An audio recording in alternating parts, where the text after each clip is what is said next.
So welcome everybody. Welcome to our webinar on deploying and maximizing FME Server. I'm here with Jen, and we're going to walk you through this topic. So take it away, Jen. Why don't you introduce yourself? Yeah, so hi, my name's Jen. I'm a cloud support specialist at SAFE. So I do all of the cloud support for FME Cloud. If you're deploying FME Server on the cloud or connecting to the cloud or doing anything with Docker and Kubernetes, you'll probably encounter me. That's right. That's right. So Jen does a lot of good work figuring out all this technology, is a deployment expert. My name's Don Murray. I'm one of the founders of SAFE, and I spent a lot of my time thinking about Server and making it able to handle more and more enterprise solutions. And I get to work with an amazing team, both at SAFE, but also an amazing team of partners and customers around the world. So first off, a little bit about the agenda here. We're just going to take probably 2 minutes just to give some context on SAFE software and what the FME platform is all about. And then we're going to dive into some of the things that you need to understand in order to help you maximize the deployment of FME. So first off, you would, it's important you understand your workflows. So whether you're starting with FME or you have an existing FME, understanding those workflows is really key. Then we're going to talk about a few of the processing options you have with FME Server and how you can leverage those to maximize your return on investment. Then we're going to talk about the deployment options, and Jen's going to take us through all of those.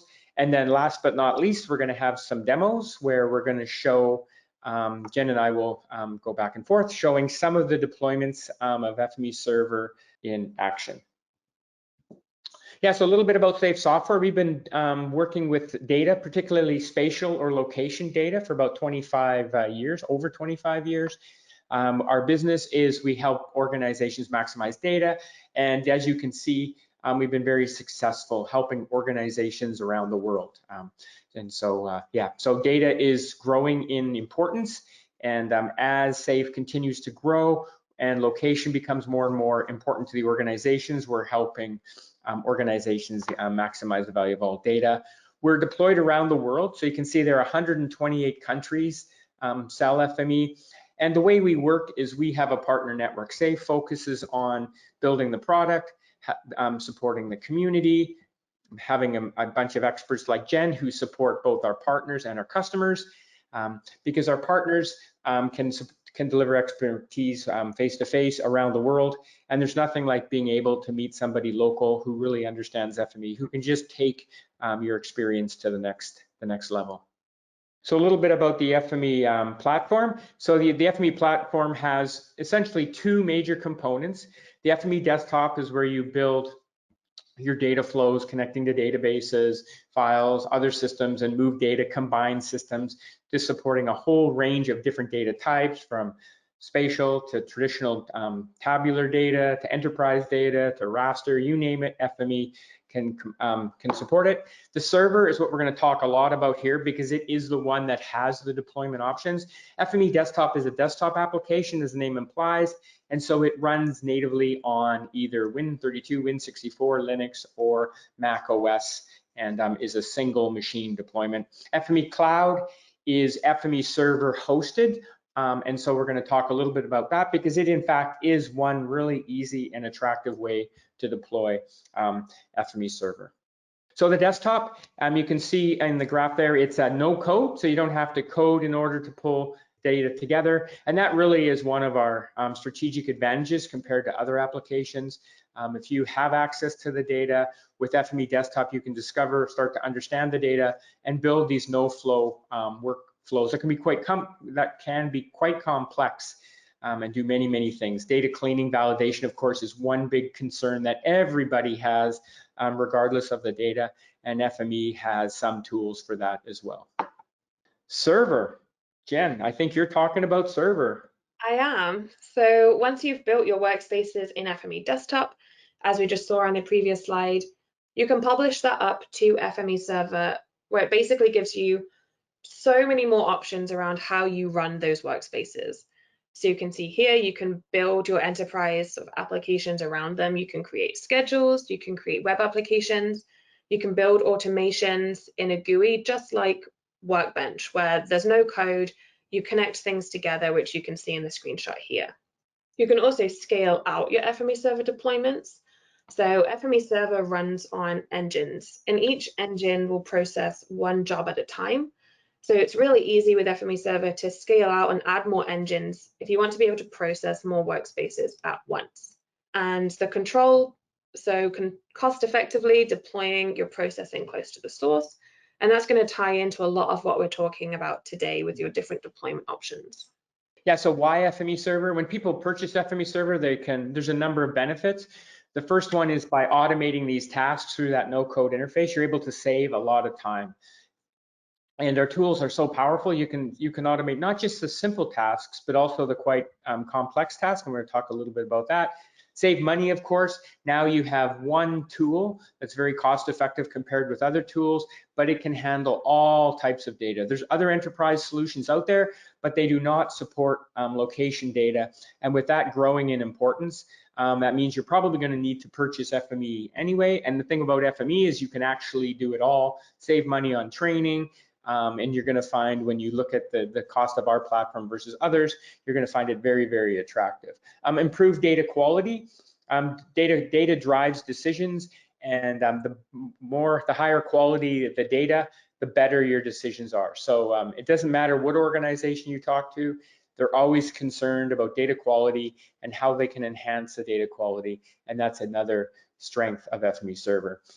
Again, last but not least is we say we make the impossible possible. No other system is able to connect to so many different systems and so many different types of data and combine it in new and wonderful ways to give you new insights into your data and drive new decisions. So our goals for today, whether you already have FME Server, and maybe this will be something to consider when you come to upgrade your versions, or if you're new to FME Server and you're getting started on your journey with FME Server, this webinar will hopefully allow you to understand the value, benefits, and differences of all the different FME Server deployments, so you'll know which one is the right one for you and your organization. And you're also going to see some of those deployments in action. So we're going to be doing demos with dynamic engines, Kubernetes, FME Cloud. And if you have any questions, make sure you use the question panel or the chat panel on GoToWebinar. We'll be answering them through the webinar, and we'll also pull out some of the good ones at the end to discuss. Yeah. So one big question you always have when you're deploying FME Server is which FME server, where should I deploy it? And there's so many things. It's where's the data is one of them. And so we're gonna look at all the options. How can you deploy in the cloud? How can you deploy on premises? How can you tackle large processing tasks that might come up periodically? Or maybe you have an FME server that's got whose load varies greatly during the day or the week. And last but not least, we're going to talk about how you can easily set up an FME server for prototyping, learning, testing the latest features of FME Server. So our deployment options enables you to deploy wherever is best for you. So we're going to have a look at all of these different options, from self-hosted if you're installing it on premises, cloud-hosted with FME Cloud, or our cloud marketplaces. And then lastly, we're going to have a look at the containerized deployments, so Docker and Kubernetes. And maximizing your deployment depends on a few things, which you can see on this slide. So we're going to go into understanding your workflows, both the ones that you're already running and the ones that you're planning to implement in the future, looking at where your data is located, and also the applications that you're connected to. So a lot of people will be connecting to databases. Where they are is important as well. And also understanding the different FME Server processing options. So the first thing that's really important as you're designing or maximizing your FME Server deployment is understanding the workflows, as they're definitely key to helping you maximize your deployment. And the thing about FME Server is it has many different ways that it can help you with your enterprise workflows. Do you have real-time events? These could be events coming from one application that's to trigger work in another. It could be an event from data arriving. Maybe you want to do something when something arrives in an S3 bucket or on an FTP site or in a file directory. Or maybe you have different types of real-time. Maybe you have real-time high-speed data streams that are coming from devices or IoT or applications or some other data streaming system. And so with FME Server, you can handle both of those real-time events. The next one is application integration, connecting applications together to reducing manual workflow. Scheduled tasks, how many scheduled tasks do you have? Are they doing simple things like running one job, or are they triggering complex tasks that could be an automation with many, many steps? Are there any FME Server apps? Again, FME Server apps put a load on the server that depends on the users who are using the app. These are no-code applications to support users across an organization who, when they're using them, they don't even know that FME is behind the scenes. And last but not least is with the growing importance of mobile apps and the work we're doing with FME AR, do you have any mobile apps in the field that your users are using who are going to request data from the server periodically? So when it comes to understanding your workflows, you can take a look at the different types of ways you're running jobs on FME Server, like Don just mentioned. But I think the key thing that they're going to come down to is, like, do you periodically have big processing tasks or things that are putting a lot of load on your system? So for example, if you're doing real-time data streams, but perhaps data isn't being streamed through all the time, that will probably choose which engine you're using and maybe which type of deployment you're using. So once you've had a look at your schedules, your automations, your real-time data streaming, or your FME Server apps, think about if these have busy times or if the workspace load is a lot more predictable and a bit more steady. Something else that you need to consider is also whether you have operating system or third-party library dependencies. So for example, if your FME Server or your FME workspace requires you to install another application, something like FME Cloud, where you don't have access to the actual virtual machine itself, isn't going to work in that case because you don't have access or permission to install an application on FME Cloud. So that's something to consider, as well as if your formats that you're using have operating system dependencies. So if you're using Windows-based formats pretty regularly and you need to keep using them, you're going to want to stay away from the Linux deployments because that won't work for your workflows. And then data location is also key. So we want you to put FME Server or other FME Server engines as close to your data or the applications that you're integrating with as possible. So if your systems and data are on premises, then it probably makes sense that you're also going to install FME Server on premises so it's close to your data and applications. And then if your data or applications are in the cloud, then you're probably going to want to install FME in the cloud, but not just anywhere in the cloud. So you can see here, this is a map showing the Google Cloud Platform's locations and networks. The blue lines are their existing network. So just because you have applications or data in the cloud, let's say in Europe, doesn't mean that deploying FME Server in the cloud in North America would give you any benefits. You can see on this map like how long the lines are between North America and Europe. So you want to make sure that if you're deploying in the cloud, you want to put it in the region that's ideally the same region or as close as possible to where your data or applications are. Mm-hmm. Mm-hmm. The other thing that you need to understand when you're working with FME is the different processing options that are in FME Server. And so there's two of them we're going to look at, and here they are. The first one is, this notion of standard engines. And what an engine does, for those who are new, is an engine defines how many things can happen at once. So if you have one engine, then you can run one desktop workspace at a time. Now, so that may take 1/10 of a second, it may take a day. It depends on the work. And so those are the traditional ones. You purchase FME standard engines. They're sold by the engine. So if you buy 5 engines, you own them, and you can do whatever you want with those 5 engines over a year. If they're idle, they're idle. They don't cost you any more. If they're really busy, they're really busy. So of course, the point of them is you really want to work to keep your engines busy, because when you're not using them, then you have unused capacity, which is costs us money. On the other side, we've introduced this notion of dynamic, and what this is about is the ability now, you do not buy engines, you buy time. And so in this one, you would buy a block of CPU hours. It's billed to the second, And in this case, you can spin up or down as many different engines as you need. And it depends on how much work that's getting done is the key. They both have exactly the same capability. We often get that question, do dynamic engines have less capability than standard engines? And the answer is no, they're exactly the same. It's only the billing model that is different, giving you the choice. Yeah, so again, delivered based on usage, based on CPU time. So if you have an engine running, but it's idle, not doing work, then it's not costing you anything. So the benefits really are, now you're flexible to have as many of these engines there because you're only paid for the work that's done.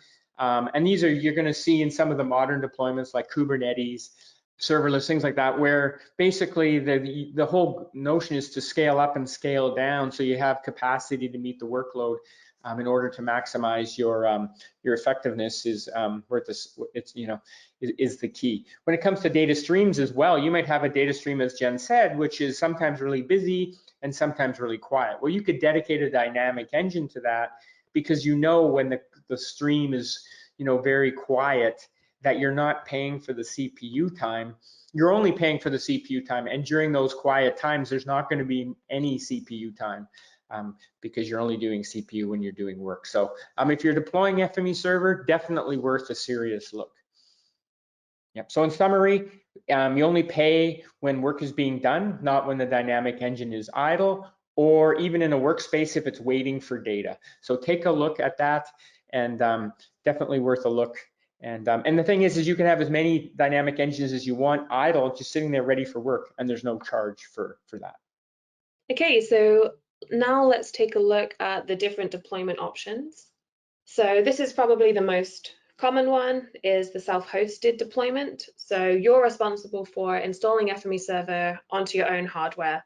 So that could be in the cloud, you go and install it yourself in the cloud, or perhaps you have virtual machines set up on premises that you're going to install on. And with this option, you're responsible for everything. So things like security updates, if you need to scale or add more components to FME Server, you have to go and do that yourself, probably manually. But some of the benefits of this is you are in complete control to customize as you want. And if you've got existing hardware or you've already invested in virtual machines, you can use those investments to install FME Server. Next is FME Cloud. So with this deployment option, we've already installed FME Cloud on a virtual machine in the cloud for you. You don't have access to any of the backend, any of that virtual machine. You only get access to the FME Server web interface. So it's really quick to get up and running. Normally an instance will launch within a few minutes.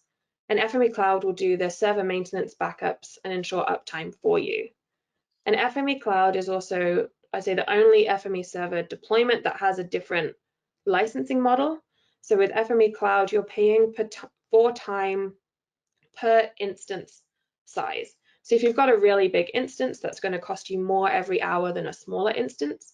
And you can run as many engines as you want on an FME Cloud instance. You're just constrained by the hardware that it's running on. So if you're on a standard instance, which is a smaller instance, if you tried to add 30 engines to that, I mean, the FME Server web UI would probably let you, but the underlying machine probably would have a bad time if you did that. So our cloud marketplaces, these are if you want to install in the cloud pretty quickly. So we've already set this up so you can launch FME Server in just a few clicks. You don't have to go in and run the installer manually like you would if you're self-hosting. But with this option, you still have to understand and plan for security updates, scalability, and performance. So some of the benefits with this one is it's really easy installation. We've already set up the virtual machine images for you. You can launch this within your own private network, and you can take advantage of dynamic engines. And we currently have marketplace offerings on both Google Cloud and Azure. So on both platforms, we have an FME Platform Deployment. So this is a virtual machine that contains FME Desktop and FME Server for those maybe who are newer to FME and want to get started authoring their workspaces in Desktop and publishing it straight to Server. On the Azure Marketplace, we also have a distributed or fault-tolerant deployment. So with that one, we're making use of virtual machine scale sets for both the FME Server core and the FME Server engines. So you can not only scale up the number of engines on each machine, but if you want to sort of go beyond the hardware of that machine, you can use the virtual machine skill sets to add more virtual machines, which gives you more processing power. And then lastly is containerization. So we have quite a few customers and more customers all the time using these deployment options. So Docker is typically done on a single host. You'll run your containers, and by single host, I mean sort of one machine. Kubernetes allows you to install FME Server or multiple applications across multiple machines. And Kubernetes will do more of the container management and orchestration for you, whereas Docker, it's a bit more of a manual process. But containers are typically faster to deploy than, say, virtual machine images, and it's definitely a lot quicker than going through the installer yourself and doing that. Okay, now we're going to look at some of the deployments in action, and yeah. So really, the summary of all this is there's definitely an FME Server deployment that meets all your needs. So reach out to us after. The first one is going to be FME Cloud, and here we'll show how easy it is to get started with FME Cloud. Very quick installation, no hardware, unlimited engines in quotes, because it depends on the size of the instance. The bigger the engine, the bigger the instance, the more engines that you can launch. And of course, flexibility and the security, again, is we look after that because you don't have access to the underlying machine. So let's look at our demo here. So the goal of this demo is just to show that this is really the simplest way to launch FME Server in the cloud.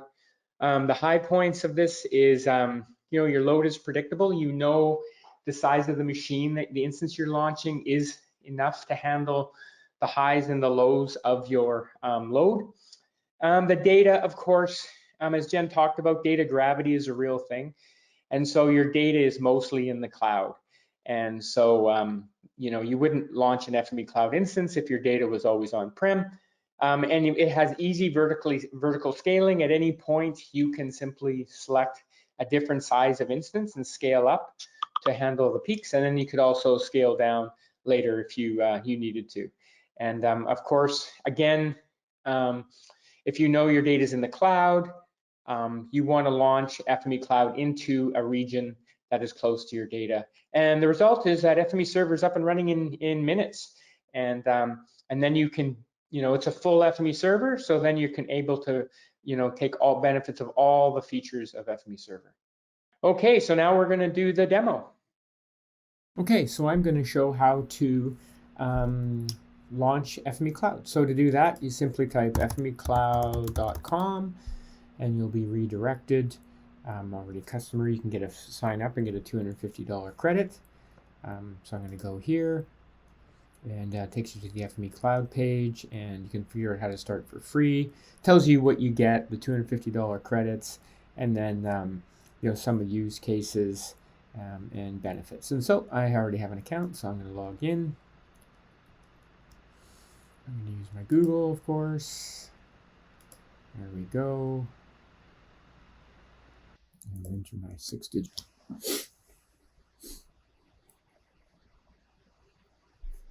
And so now I'm just going to go here, and I'm going to launch a new instance. There. Next. And here's where I can pick the version I want. Let's say I want to test the latest beta, so I just click there. And so now I'm going to install the latest beta, and then here's where you can pick the size of the machine. If you're a free license, I believe you have the bottom 3. Contact us. So you can see you can get a very big machine all the way down to the smallest machine possible. And you can also pick the region. So, and if there's any regions that are not supported, let us know. And we add them based on demand. But you can see we have the US, Canada, 3 in Europe, 1 in the UK, and then 1 in the Southeast, so Sydney. And you simply pick the size of your disk. The thing to remember with that, we're running on Amazon, so the thing to remember is the bigger your disk, the faster the performance. So you can either use a slider or you can just type, say, the temp disk, and then how do you want to do the security updates? They're automatically applied. Another benefit of cloud.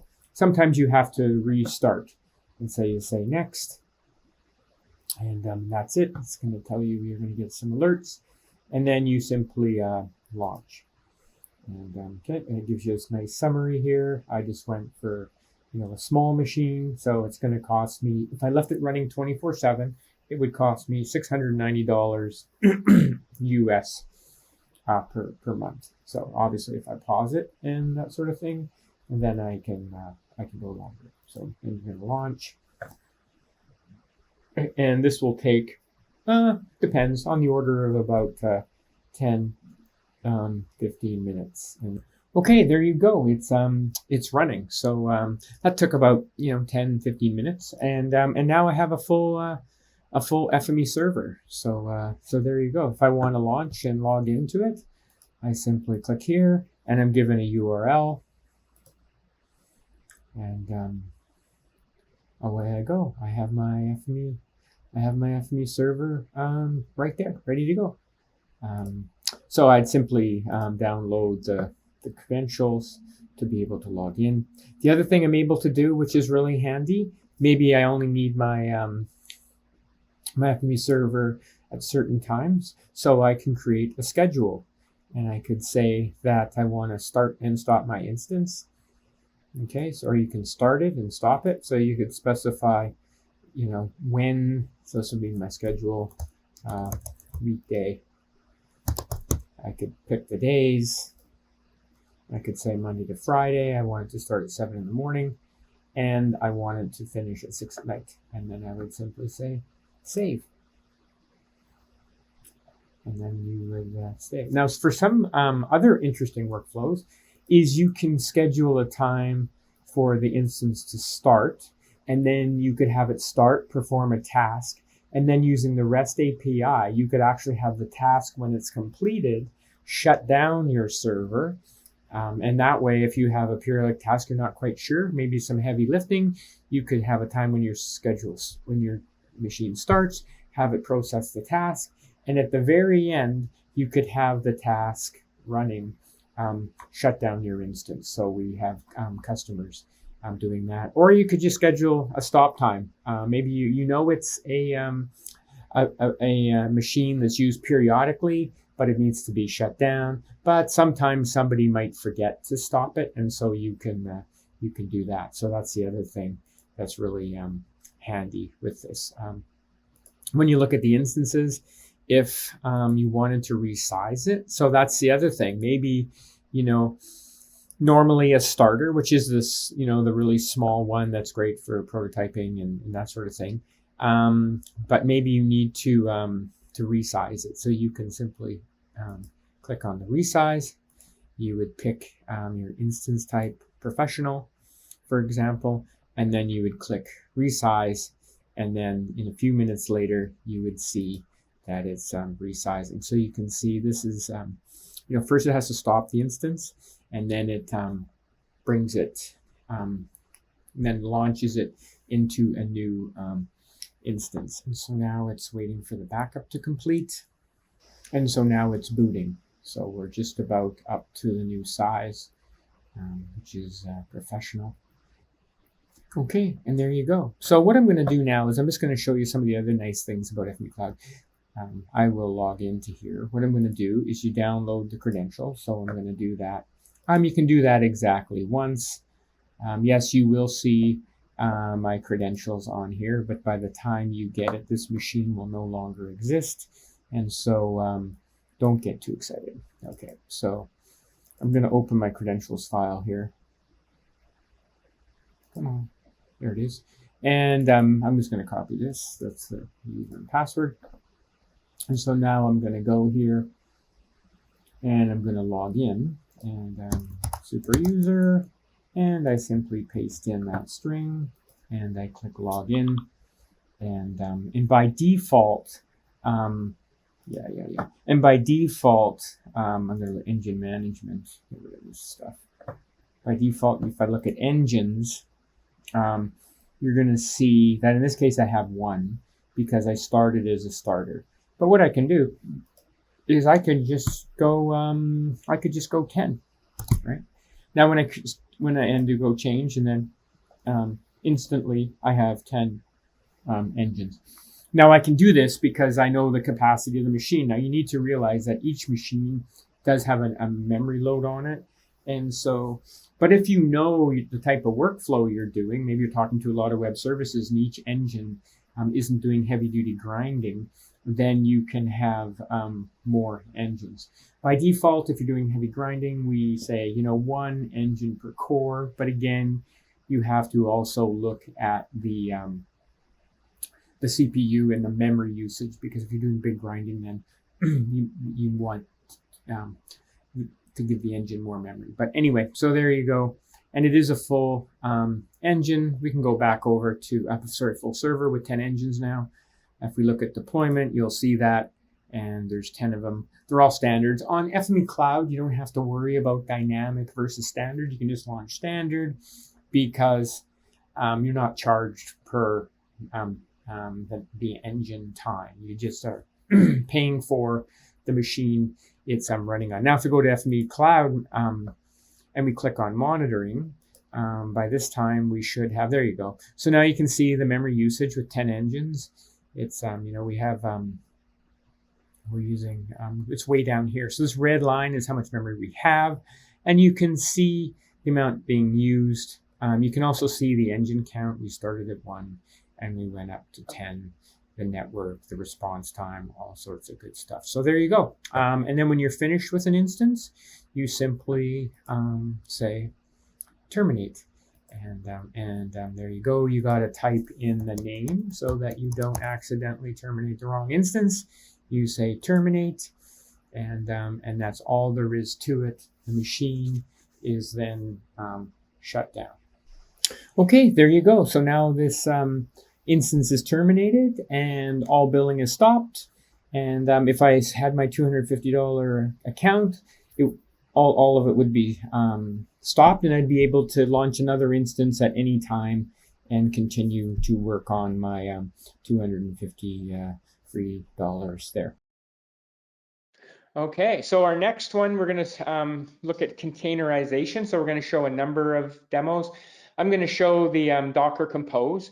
This is a simple container-based deployment that I run on a single machine. So it is supported.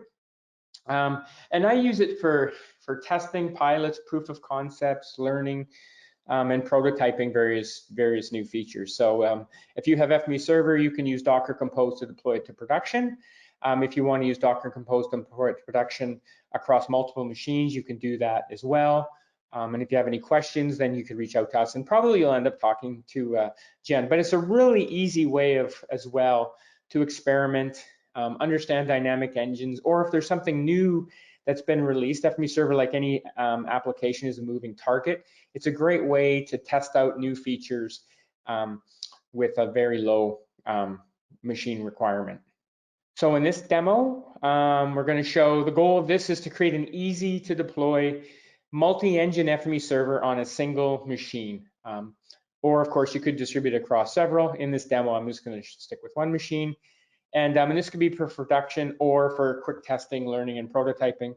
The obstacles that this overcomes is installing and configuring any application on your machine. Sometimes they interact with other applications. By having this inside containers, it really makes it easy to control and easy to configure. It's literally 1 command and it goes, just does it all. So yeah, so FME Server using Docker Compose. It's also a great way to try dynamic engines. Maybe you want to try dynamic engines, and in this Docker Compose, we actually give you, 100 hours of dynamic engine time for you to play around and start to understand the power of this. So you can see a quick and easy way to launch for production or to test.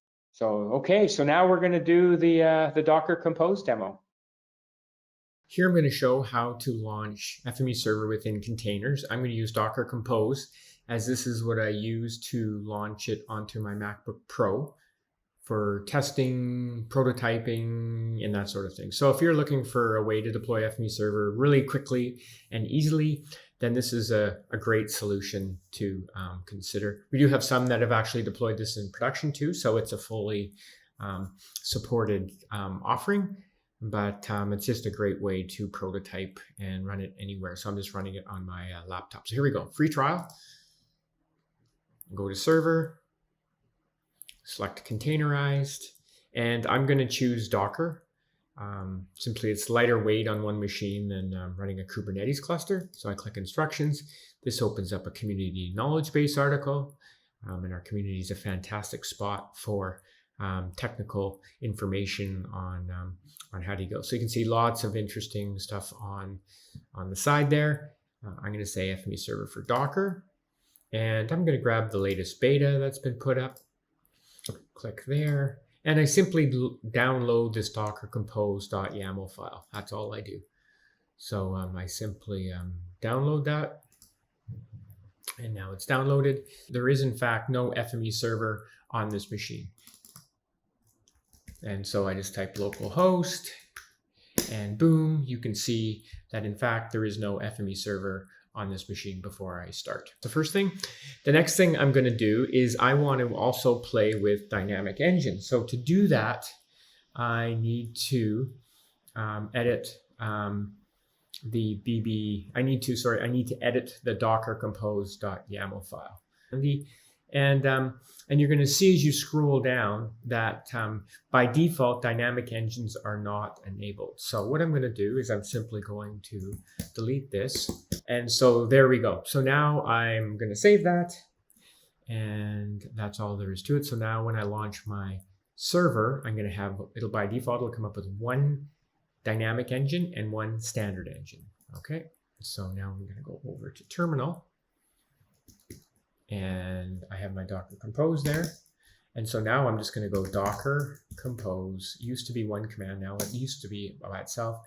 Up -D, because I want it to be quiet. I don't want to see everything. So I simply do that.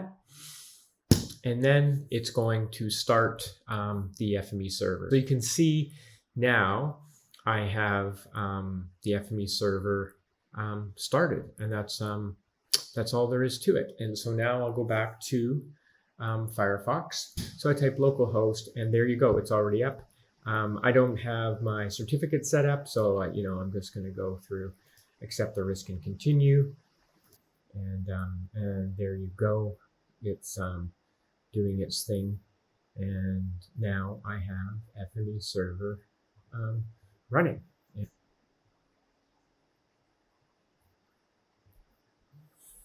And there we go. Okay, and if I look at the engine management, I see that I have one standard engine and one default engine. If I look at my system configuration and licensing, you see I have two standard engines licensed, and because this is an eval, and I have 100 hours of dynamic engines. Okay, so now if I want to increase the number of dynamic engines to 5, I simply enter this command here, docker compose up -D scale, and then I specify the number of engines I want. I hit engine and or enter, and there we go. I have 5 engines running.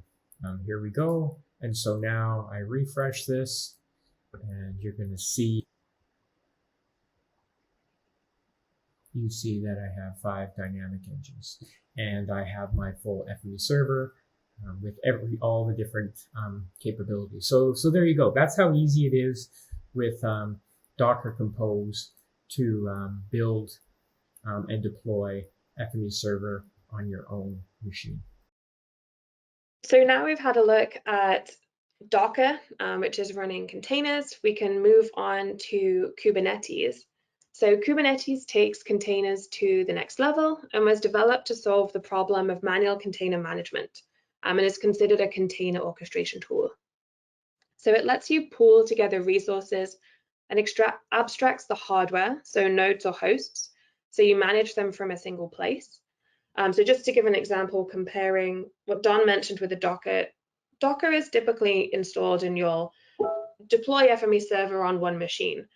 If you wanted to, and I'm not recommending this, if you wanted to sort of put some Docker FME Server engines on a different machine, maybe leave the core on another one, you have to do that a lot more manually, and you have to go in and install them on their separate hosts differently.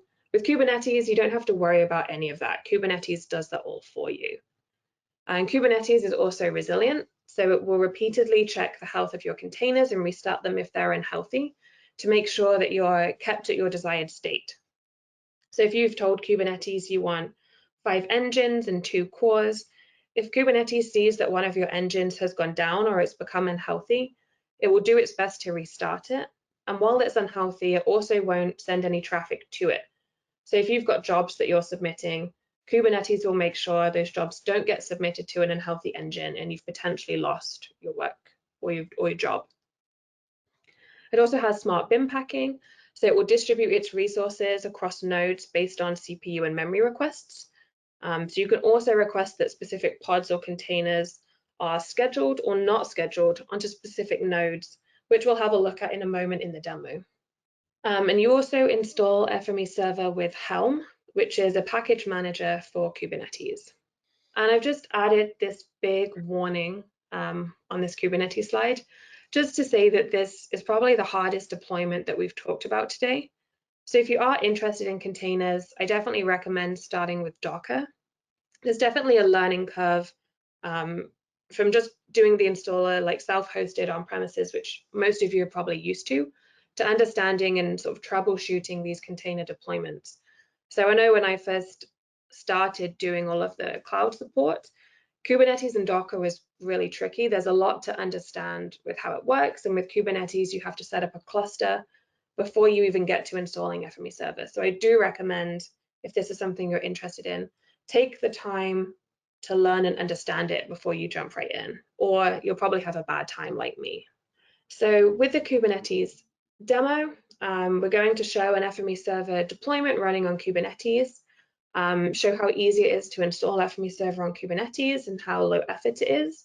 But note, I have put the warning that this is low effort in the demo because I've done all the hard work setting up the cluster beforehand. So as part of this, we're going to be setting up a script and writing a file that contains all of the information about our deployment to use. And then we're going to have a look at the result, and we'll see how Kubernetes starts up all the right containers and pods for our demo. So let's take a look at FME Server running on Kubernetes. So I've got 2 windows open here, which you can see. If you're familiar with FME Server already, you'll recognize the engine management page. And on the right-hand side is where I control the deployment through Kubernetes. So on the top right-hand side, I have my values.yaml file, which is where all of my sort of properties for the deployment are kept. And on the bottom of that is a terminal window, which is where I interact with Kubernetes through the Kubernetes API. So you'll notice in my FME Server engine management page, I have 3 standard engines currently running. And you can see that that is actually defined in this values YAML file. So I have this standard engine group here with 3 engines, and the type is set to standard. With Kubernetes, you can group engines together. So if I wanted to start more standard engines, I could just edit this standard engine group. So for example, the next time I'm going to change my deployment or upgrade it, I might just move that down to 2. And then what I'm actually going to do is increase the number of dynamic engines that I have. So because dynamic engines are different to standard engines, they belong in a different group. So I have this dynamic group here, and you can see I've set the type to dynamic. Currently the engine count is set to 0, but I'm going to increase that to 2. And then if we want to apply those changes to our deployment, we just make sure that we've saved this file. And then using the Helm upgrade command, that will take that values file which we're passing in and make sure that Kubernetes deployment is now reflecting what is set inside this file. So now we can see pretty quickly that our dynamic engines have appeared. I've got these 2 dynamic engines that have appeared here. It will take a little bit longer for the extra standard engine that I have to disappear as Kubernetes terminates that pod. But if you keep an eye on that page as we keep going through the demo, you'll notice that that will drop down to 2 standard engines. Something you might have noticed in the values YAML file is that there are a few extra properties set for the dynamic group compared to the standard group. And these are the node selector and the tolerations. So as I mentioned when we were going through the slides, Kubernetes allows you to abstract the hardware, and you don't really have to worry about the nodes that the Kubernetes is running the pods on. This is because you can sort of control this with your YAML file, and also you'll do that when you're setting up your Kubernetes cluster. So because I'm going to be running dynamic engines, and because they are dynamic, it's not always predictable how many dynamic engines I'm going to be running at any time. So I've set my dynamic engine group to run on a particular set of nodes, or a node pool, as Azure calls it.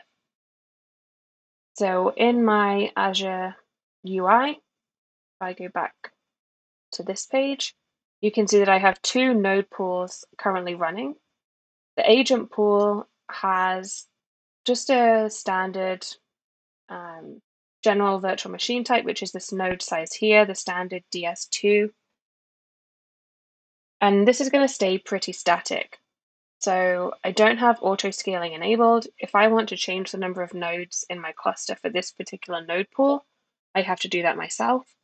But as I don't expect the number of standard engines or the number of FME Server cores, etc. to change, I'm leaving that fairly manual and static. With my dynamic engines, however, because that number of engines will probably vary, I've set my dynamic pool up with auto scaling enabled, and also these labels and taints. So the label means that if a pod matches the label with the property compute, it will get scheduled onto this node. But I've also tainted this node to make sure no other pods get scheduled onto it, only if one of the pods has a toleration for that taint, which you can see inside the values file. So you can see that the property compute matches the label that we have, and that the tolerations are the same. So it's dynamic equals true. And then because auto scaling is enabled, Azure will be frequently monitoring the status of this node pool. If it sees that more pods are scheduled and there aren't enough nodes to take on that capacity, Azure will automatically add more nodes to that pool so that Kubernetes has enough resources for all of the pods that it needs. So this means if I want to scale up my dynamic engines, I only need to change and set that with my values YAML file. Azure and Kubernetes together will take care of the rest. So some of the other properties that we have inside the values YAML file are these engine properties. So you may have noticed on this engine management page, there's this list of properties here. So we provide some by default. So for example, the platform that it's running on, the build of FME, the type of engine that is running. However, with Kubernetes, you can add in more engine properties as a comma delimited list. So I've added CPU optimized as an engine property for this dynamic engine group.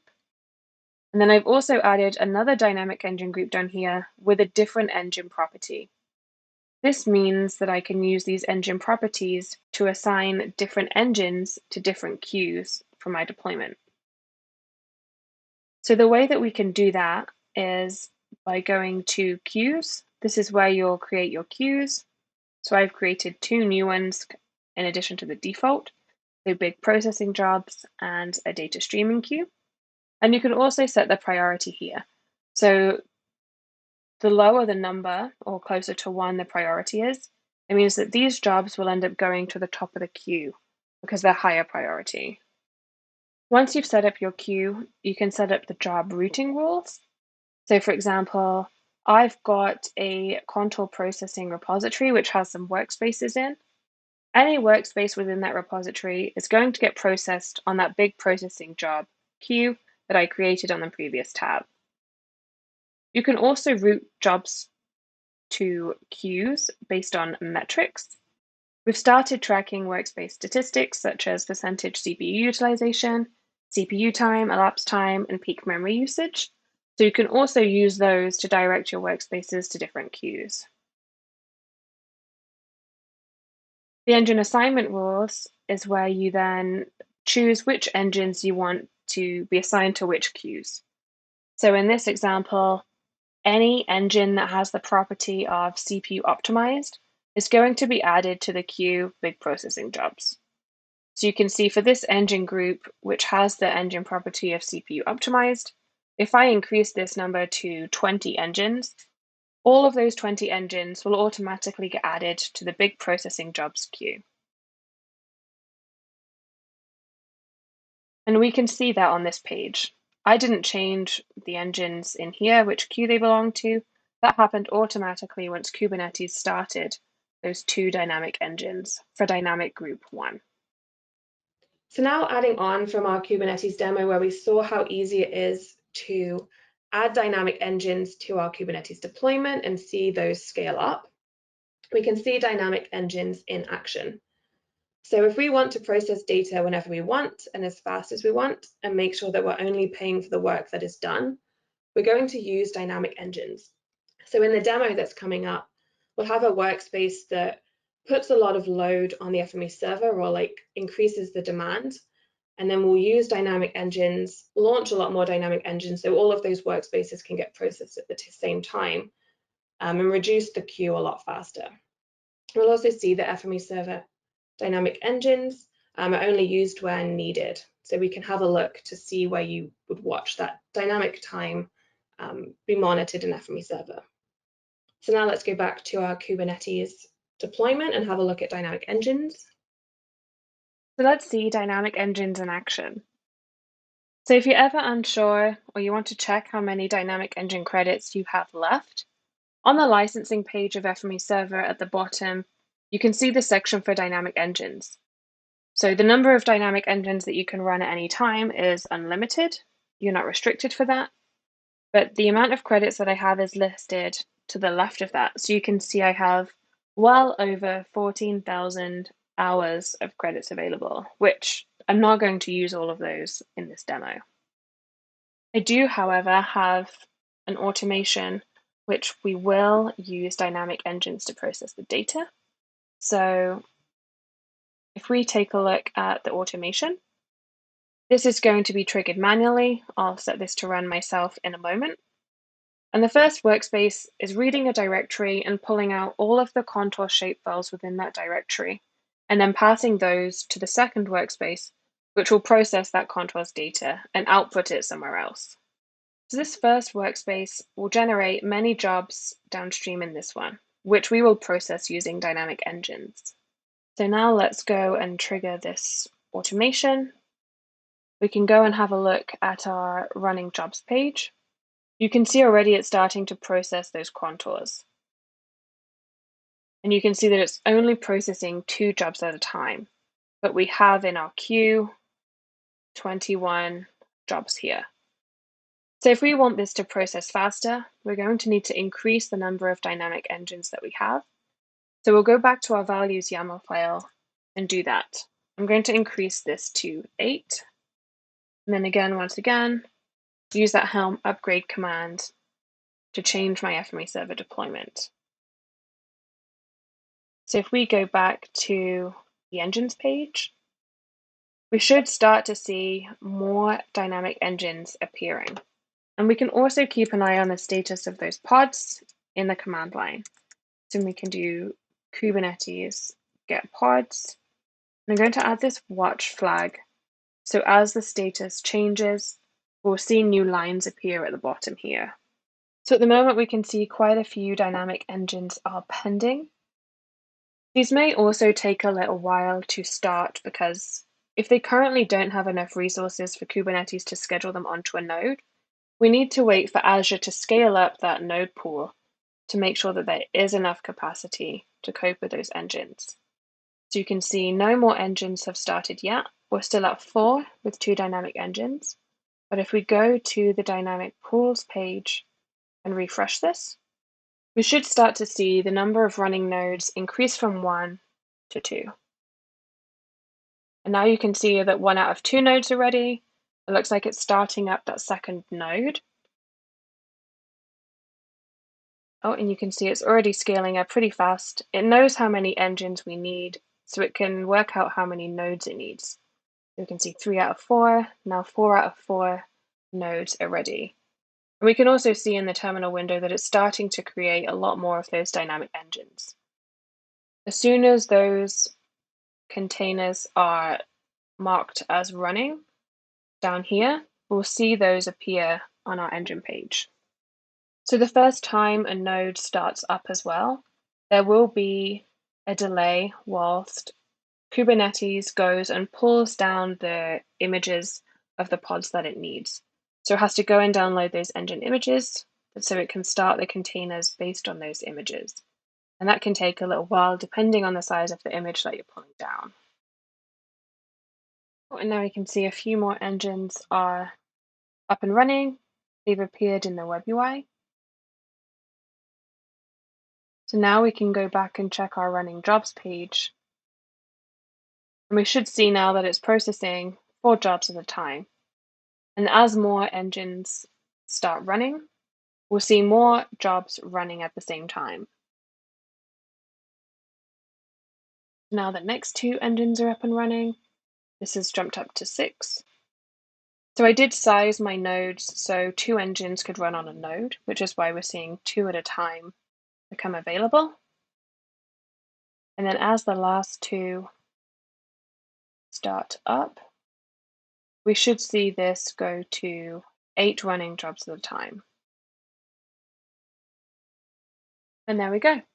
We have our 8 dynamic engines all processing jobs at the same time. So now if we go and look in our queue, there's only 6 jobs left in our queue, so this won't take very long to process. Now we can see there's no more jobs left in our queue.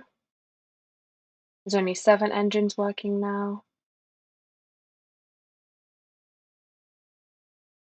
So there's only 1 job left to finish processing.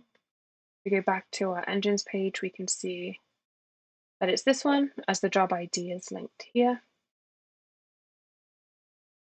And as soon as this is finished doing our big processing job, we can scale down our dynamic engines in our Kubernetes deployment, and Azure will automatically scale down the nodes as well. So saving money while those nodes aren't in use. So now that engine has finished processing that job, we can go back to our completed jobs page, and we can just see that all of the control processing workspaces from this repository were processed on the big processing jobs queue by all those dynamic engines. Then I'll just remember to scale this back down, and all of those engines will start to disappear. We'll be able to watch Kubernetes start to terminate all of those dynamic engines. There we go. And now we're back to our 1 dynamic engine as requested in our values YAML file. And after all of that dynamic engine processing, let's take a look at how many credits we used. So I'm now down to lots of hours, 11 minutes and 37 seconds. So that was around 30 seconds of credits that got used up, as we started on 12 minutes and 7 seconds. Whereas if you were doing this with standard engines, that would take you a lot longer. And if you wanted to do it concurrently with the same amount with 8 engines, that would also be a lot more expensive than 30 seconds of credits. So hopefully that shows you how using dynamic engines with a deployment option such as Kubernetes goes really well together. And then just to sort of take things to the next level, this is a pretty intense Kubernetes deployment that was set up as part of the World Fair. So this was trying to see how many engines we could run on FME Server. So I think they got it up to 1,000 engines. And this is 1,000 dynamic engines to process a lot of data faster. And this is one thing to note as well with your deployments. You can see here that we have 4 FME Server cores to support those 1,000 engines. So if you're running a lot of engines, or even if you want high uptime with your FME Server, I do recommend having at least 1 FME Server core just for fault tolerance. But if you are planning on spinning up 1,000 engines, you do need approximately 1 FME Server core per 250 engines just to make sure that everything is running smoothly. Yeah, so this shows graphically what's going on there. So on the left is one engine, and if you look closely, you'll see a dot appear every once in a while. And the idea, if you had one engine doing this work, it would take about 1 year. And on the right is with our 1,000 engines. And you can see with our 1,000 engines, as we're processing this data, it takes 1 hour. So what we've been able to do is take 1 hour of work and using 1,000 engines, turn it into to 1 hour of work. And yeah, and so if we look at the cost difference, you can see that here's a dynamic cost comparison. For what it's worth, it's it's humorous, really. If somebody did come to Safe and they wanted to buy 1,000 standard engines, assuming that they paid full list price, it would cost 6.5 million US to deploy that. And the Amazon infrastructure cost is 100, that stays the same. But because dynamic engines, you're only paying for the work, we don't even sell by number of engines. So you could have as many dynamic engines as you want. We picked 1,000 for this demo. The number of hours each engine runs is an hour. The processing rate, if you buy a block, it was $1.50 an hour. So you can see that the cost to do all that grinding was $1,600. So you can see, the difference. Now, obviously, if you bought 1,000 engines, we assume that throughout the rest of the year you would do something with those engines. But this just shows, how dynamic engine brings a whole new way of thinking about data work to FME Server. So just to recap, if you're looking to get started with FME Server and you want to maximize your FME Server deployment, first thing you're going to do is determine your organization's need for data processing and your budget. You'll then use that information to help you choose your FME Server deployment. And if you're not sure or you want more information, feel free to reach out to us and get advice. If you're looking at the cloud, you'll probably end up talking to me. And then once you've chosen your deployment, you're all set up, you'll start to save time and money with your data processing, workflows, and automations. Yep, and some of the key takeaways today when choosing deployment, the first thing is to look at your understand your workflows, and do you have big data lifts or spikes in your flow, your amount of demand on your system? If there are, then dynamic engines are definitely what to look for. And with some of the newer capabilities we've added to FME Server, like data streaming, FME Server apps, automations, these things give the load of FME Server to third-party applications or to your user community. And so then, in some sense, you're at their mercy, but dynamic engines are really great to, handle those peaks. Do you have the ability to scale? We talked about some deployments like Kubernetes that runs both on-prem and in the cloud. That is a great way to scale. We also talked about FME Server, FME Cloud, where you can vertically scale by launching a bigger machine and then reducing its size. Jen talked about where your data is located. That's a very easy thing usually to determine, and really dictates some of your deployment options. Yeah, so the other thing you're going to need to look at is your operating system or library dependencies. As I mentioned earlier, probably the biggest requirement that we see people using to sort of choose their deployment for them is whether they're using Windows-based formats. So a lot of people who are using Esri Geodatabase, for example, requires Windows, so that will rule out the Linux deployments. Also, what skills does your team have? So as I mentioned, Kubernetes is a more complex deployment. So even if it's the most attractive one to you, if you don't have the right skills on your team, it's probably not going to be a very successful deployment for you. So a lot of the customers that we've seen put Docker and Kubernetes in production do have the right staff and the organization to manage that for people. And are you already invested in a solution or cloud provider? So again, some people already have Kubernetes clusters set up, so it just makes sense to add FME Server to that. Or if people are using Google Cloud, they're probably going to want to use and put FME Server in the Google Cloud infrastructure that they already have. Yeah, and so if after watching this, you want to experiment, because sometimes the only way to really know what's the best deployment is to try a few. And so contact us. Maybe FME Cloud is what you need. Maybe you're thinking you might need Kubernetes, maybe Docker Compose, or anyway, reach out to us and we can help you learn more. And we can also, you can try it. And try a new deployment with dynamic engines. If you evaluate a FME server, we give you 100 hours of dynamic engines just so you can start to understand how they work and the value they provide. We also, on our website, we have one-on-one support with live chat. And so go there at safe.com. Also an amazing community of users. So yeah, lots of great next steps for you to help on your deployment path. So yeah, thank you for tuning in today to find out about maximizing your FME deployments. And as Don mentioned, always happy to talk to you about anything. So if you've got a burning question right now, pop it in the questions channel and we'll do our best to get you an answer. Or if you think of something later, you can come and chat with us on live chat. Yep. And feel free to follow us on social. You can see there we have Instagram, LinkedIn, YouTube, and Twitter. And follow us there, join the community, and reach out to us on live chat.